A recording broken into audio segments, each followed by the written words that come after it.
Klabu ya Nottingham Forest inayoshiriki ligi kuu ya England imeripotiwa kuanza mazungumzo ya awali ya kutaka kumsajili kiungo mkabaji wa klabu ya Göztepe SK na timu ya taifa ya Tanzania, Novatus Dismas Miroshi. Taarifa kutoka vyombo mbalimbali vya habari barani Ulaya zinaeleza kuwa nyota huyo wa Taifa Stars amevutia macho ya makocha na viongozi wa klabu hiyo ya England kufuatia kiwango bora anachoendelea kukionyesha katika ligi kuu ya Uturuki msimu huu. Inadaiwa kuwa kocha wa Forest Vitor Pereira ameridhishwa na uwezo wa kiungo huyo mwenye uwezo wa kucheza nafasi zaidi ya moja uwanjani. Miroshi, ambaye aliwahi kucheza barani Ulaya katika klabu kama Shakhtar Donetsk kabla ya kujiunga na Göztepe mwaka 2024, ameendelea kujijengea jina kutokana na uwezo wake wa kucheza kama kiungo mkabaji pamoja na beki wa kushoto.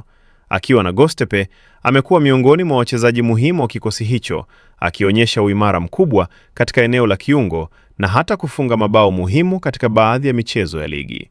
Kutokana na kiwango hicho, Miroshi ameanza kuvutia maslahi ya vilabu kadhaa barani Ulaya.